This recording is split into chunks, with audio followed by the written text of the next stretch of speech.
has subjected us to, and I'm just adjusting accordingly and moving forward, because that's the only option. Yeah, are you doing your Yeah. push-ups at dinner time when you're cooking? I forgot that you knew Simon, about that. I listened to about 6 of your podcasts, and I'm so Uh, delighted. I shared the one with my husband. yeah, He does a lot of our cooking, and yeah, I shared the one, just stop while you're in the middle of cooking. Just stop if yeah, you want to do your push-ups. yeah. That's so funny. I forgot that you've watched those. That's so I funny. loved it. I loved Yeah, it. that's great. Loved it That's so great. much. Well, I just want to thank you so much for making the time to join me for this conversation. And I'm glad we know each other a little better. And you did a good job making sure that happened. Before we start, I just want to let our viewers know that, it's a privilege to be having this conversation with you. And we are primarily, talking around NASH, Northwest Art Streaming Hub, which Lily has kindly added, in this chat for me to pin it, in order for our viewers to know that our conversation is going to be centered around Northwest Art Streaming Hub. I'm an advisory board member of this amazing organization that is helping a lot of artists here in the Pacific Northwest, as well as, in many other parts of the world. Whoever is interested, this is really a platform that can help anybody. But I wanted you to share with us your story, like, your journey with dance. This seems to be like your devotion, something you're deeply devoted to. Yeah. I mean, I say that this is more than a dance company or more than dance art. For me, it's a way of life. And I have come over the last number of years to become a loudspeaker for this message that all of life is movement, and that the body is the source and the power of overcoming, of healing, of connecting, of wisdom. And more specifically, in the last years, I've been more vocal about white body supremacy and how it begins in the body and healing in that. And I made that discovery through my own journey of overcoming my own white legacy, my own heritage, my own family, my own religion, my own societal, educational upbringing. And are you still there? There you are. I'm here. I'm trying to wave to all the audience members, but my fingers seem to be a little fat. So it's instead turning the view the other way, but here we are. Yeah, Keep here we are. Yeah, so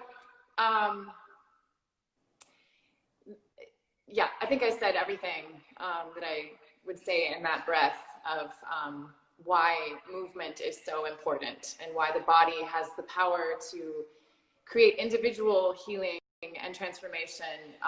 And it begins in each one of our individual bodies and has the ability to make the impact on the collective. Right. And if anyone wants to read more about that, I have some, particularly a call for white folks, and to address the traumas that were brought here through our bodies, through our heritage, whether through victim or perpetrator, into this nation that perpetuated slavery and genocide. And it was really interesting, Simon, I'm sure you've had this experience in your life where you have discovered things through your art. Yeah. You've come to have a deep knowing or a knowledge or your own spiritual transformation or healing or some deeper connecting.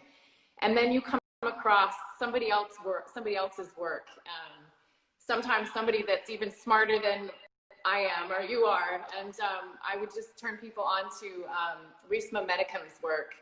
The most recent book is My Grandmother's Hands, and he's an expert in epigenetics and neuroscience and trauma therapy. So if you don't want to believe a dancer about what I'm talking about, you could check out his work, and he speaks specifically to intergenerational racial trauma. Thank you. So, how can people connect with you? Let's say, by the way, some of our viewers are in the Netherlands. Puna is a friend of mine who is from India, but she lives in the Netherlands. I see Wakesho has joined us. I think she's in Seattle, but maybe in Kenya. But I just wanted you to let people know how they can connect with you and how they can connect with your work before we dive into the, the main part of the conversation today, which is the Northwest Art Streaming Hub. Right.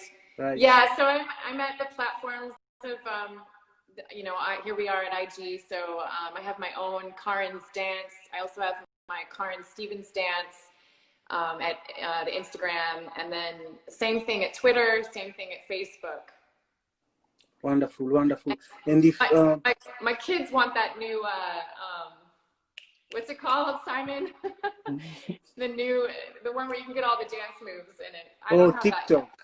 Yeah, I don't have TikTok yet. You Sorry, do everybody. so well with TikTok, by the way, because that's your life, I know. I'm a bad dancer. I don't have it yet, but my 10 and my 12-year-old are begging for it. Yeah, that's so funny. Yeah. Well, do you teach dance to kids and stuff like that? I do not work with kids, but I facilitate something called the Art and Practice of Movement. I do it one-on-one, and I'm actually getting close to launching some online group sessions. And my website has more information and also talks about, again, what is the Art and Practice of Movement, which is, I've already been speaking about it here. Thank you. It's about transformation and evolution. Thank you. If you're joining us, my name is Simon Okelo, and I'm the founder of One Vibe Africa. And I'm here with my sister Karin, who is a mover and shaker in the arts and dance community. And she's also an advisory board member of Northwest Arts Streaming Hub, where I am also an advisory member. And first, I want you to follow Northwest Arts Streaming Hub on their Instagram. So it's at NW Art Stream. That's their handle. But also check out the website and make sure you create a profile if you're a creative, if you're an artist who is joining this conversation. We really want you to check out this website that was inspired by the current coronavirus pandemic that we are dealing with. And it's easy. It's not difficult. It's very quick to make a page. How long does it take to make a page on NASH, by the way? Oh, it's very quick, just a few minutes. I mean, I'm sure, given all the things we fill out in life and the grants and, lots of time consuming things that then don't have any, always it's like buying a lottery ticket. But in this case, it's a very quick and easy process with some wonderful human beings that interact with you if they have questions, and we'll get your page up there and immediately begin making you part of building this community that I hope and have hoped from the beginning is something that is about the new arising, this transformation that we're in through this great suffering time with not just the pandemic, many other things. But I've had a lot of hope from the beginning that NASH is something that is truly doing things differently than what's been done before. Thank you so much. So then why did you join NASH's board of advisory board?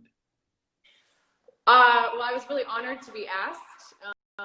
I want to just give NASH a shout out for being almost 100%, I don't know, somewhere in the 90 to 95% BIPOC leadership, both on staff and in the advisory board. And so I was really honored to be asked.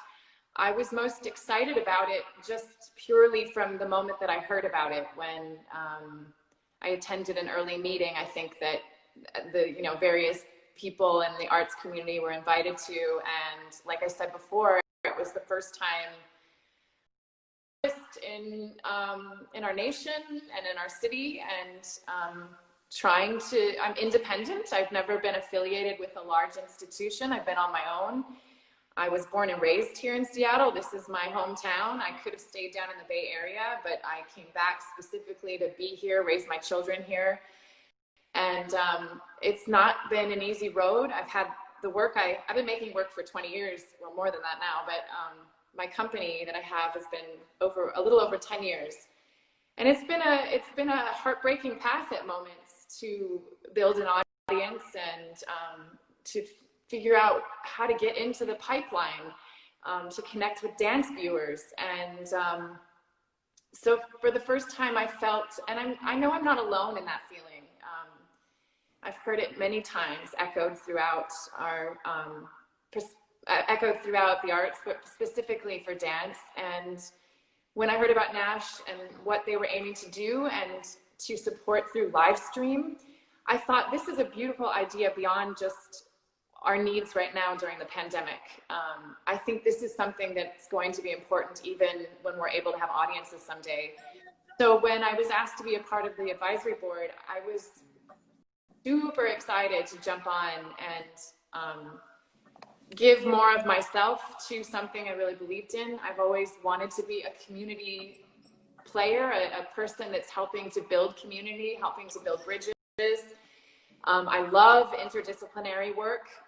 I've had a long time passion for the new music community, jazz and new classical, and have built a lot of relationship there. And I really felt that NASH would be a place that cross-cultural, cross-discipline would actually really happen through the internet in a way that has maybe is a little more challenging before. And I've been around a while. I'm not in my 20s anymore, and I try to really pay attention to who's around, who's doing what, and building bridges and reaching across and asking who's in the community and how can we invite them and get them involved. I really enjoy that aspect of things, and that was another reason why I said yes, a big yes to being on the advisory board, to really try to make this be an invitational platform that relational, that people would feel connected to and invited, and I wanted to be a part of that process. And that's what the people that asked me to be a part of the advisory board, that's what they communicated to me that the board was looking for, was this invitational, relational, lifting up marginalized voices and really creating something new. And of course, I would direct everyone to the mission, being anti-racist and equitable, and not just aimed at race, but aimed at humans with disabilities and LGBTQIA, women X. I mean, it really is a beautiful mission statement. Wow, thank you so much.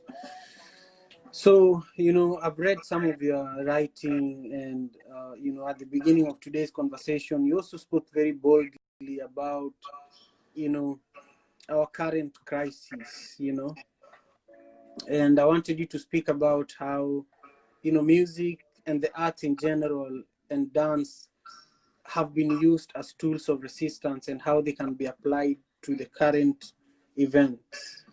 Yeah. I want to pause and give NASH a shout out for that, from a very personal place. I was in a email battle with a family member who listens to Fox so-called news and has been brainwashed in that Fox so-called news, right-wing hate media stuff for decades. And I was just so pleased to have right at my fingertips NASH's work, Lily and Alvin, being out there firsthand in our arts district of Capitol Hill. In fact, I used to rehearse there all the time on that 12th Avenue Street at Velocity Dance Center. And not only do they have live video of this part of Seattle that's now being called the now CHOP, right? Not Chaz. Right. And I believe they were streaming some music and dance at that moment, but also included in that was what Claudia called citizen journalism, where Lily had written up an article about what was actually happening there. And I was just thrilled to be able to send that off to this family member in direct contrast to what news media they were receiving. We are so extremely polarized right now, and there is so much manipulation of truth that is happening. And I think with music and dance, because that's my area. So I believe in it more than just art for art's sake, Simon. And I'm sure you probably resonate with this, in that it has the power to be transformational, to lift us out and beyond, to acknowledge our suffering. And there's a lot of places in life, I think all sectors are suffering, even in education where my children are, and we refuse really to talk seriously. And I think that's what's been so powerful about Black Lives Matter and about this movement that has been happening well before George Floyd's death. But it is exposing what's really happening. And I think art has always had the aim to expose and to deal with pain and to seek transformation and healing and overcoming and evolution. And so that's what keeps me going, even in spite of all of the challenges and limitations and pain. I believe it's the only way through what we experience. I have yet to completely break through to these particular family members. Yeah. I mean, I did a huge work on climate change as it related to water last year, and I had the voices of scientists and our Duwamish tribal leader Cecile Hansen, which is if no one knows this, our Duwamish tribe is yet to be recognized as a federally recognized tribe. But I powerful work that's speaking truth, and I have yet to break through to some of my family, and that can be really I have to pick myself up and keep going. But I think we're all feeling that way right now. Thank you for sharing that. So then, how do you think an artist, for example, there's an artist who was on this call, his name is Wezi, and I think he's from Malawi, but he lives here in Seattle. How can somebody like him leverage NASH to get their content to a larger audience? Yeah. Well, first of all, I know there's people you can reach out personally. I'm not sure if Lily's still on here and if she wants to drop Anna Maria's email or her own or Alvin's. I was just on a call on Monday from the artist, as an artist, not our advisory board, as you know. And it's the leaders are very personable and are very hands-on right now. However, your friends can immediately go to the Northwest Arts website, and at the top you can follow a link to filling out the form that we talked about. That is very easy for your friend to make a page for their work. You need one image of your work, and you need like a small description or mission statement, and anything you would like to share through this page, whether it's video of your performance or music or your visual art. And then of course you can put your donation button on there, whether you have PayPal or Venmo, because that is the purpose of NASH, is not to be and I've heard these complaints, and I want to just say again for the record, NASH is not trying to be another behemoth organization that has all this money coming in just to support the organization. We've seen that. We've done that. This is an organization that is truly wanting to bring support and funding to the artist. So you get your donation button up there. And then the next thing is this whole aspect of NASH's support for live streaming your event, and NASH can do an actual live stream of something that you're doing in real time and support you in that, or can, I think it's called broadcasting. I'm still learning some of these terms, but broadcasting pre-recorded material as a live stream. And I was listening to Alvin talk about how your work can go out to all of the platforms simultaneously. I was really blown away by that. I don't know if you knew that, Simon, that you know, you can broadcast something and it can be on YouTube and it can be on IG and it can be on Facebook and a couple other things I don't even think I've heard of. So I need to find Alvin and talk to him about this, because I saw what they did with the initial conversation I had with Vivian Phillips earlier today at 1 o'clock. I had a similar conversation with Vivian Phillips, and when I went on Facebook, I found it there. I didn't know that. So yes, I think the capabilities that NASH has and how it can propel an artist's footprint is truly amazing. Yeah, I've been really impressed. There was a woman on the Monday meeting, and she is with Penguin Performance, and she didn't know that they had reached a couple hundred people through NASH, more than their normal reach.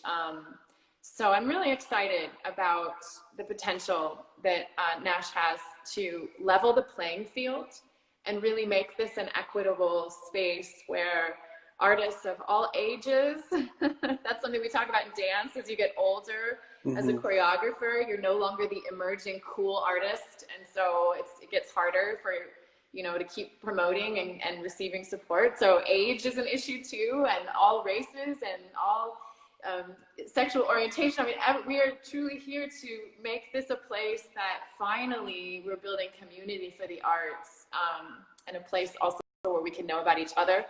I learned about Black Stacks. I'm sorry to say, I'm lame. I didn't know about their music until, thanks to Northwest Arts Streaming Hub, I got to learn about some great music, and I've been listening to them. Found more of their music on Spotify. Yeah, I've worked with them a lot. They're amazing people, you know. Yeah. Is it Jace? Is that his name? Yeah, Jace. And yeah, he was on the call on Monday. Oh, is that right? That's so great. Well, now we are coming to an end of our conversation, and I just wanted you to help me understand two things. You know, with dance and the social distancing that we currently have to observe, how do you engage in it? Like, what do you see it looking like going forward?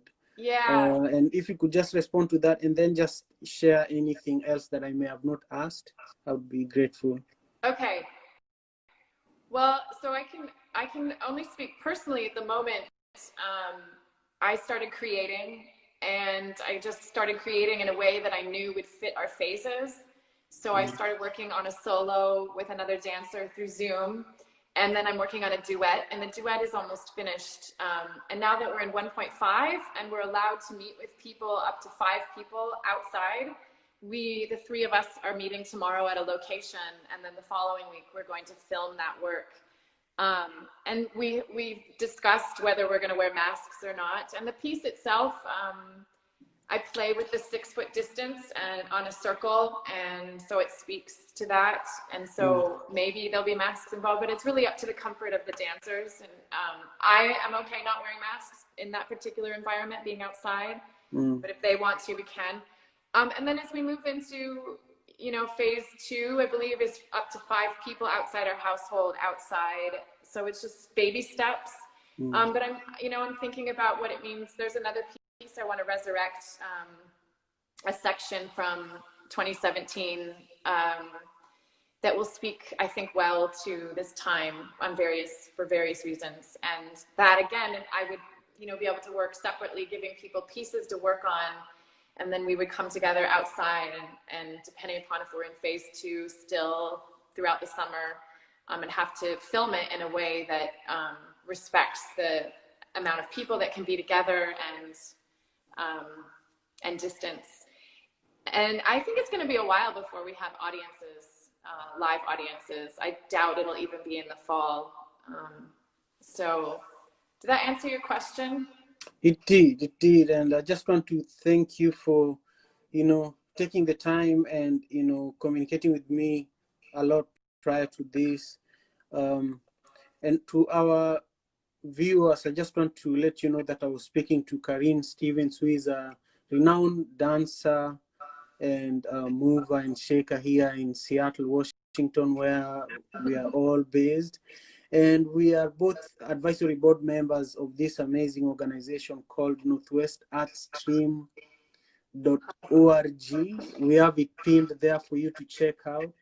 If you are an artist or if you know an artist, let them know that this is a free website for them to create a profile, put their videos there and aggregate it, get it seen by so many people.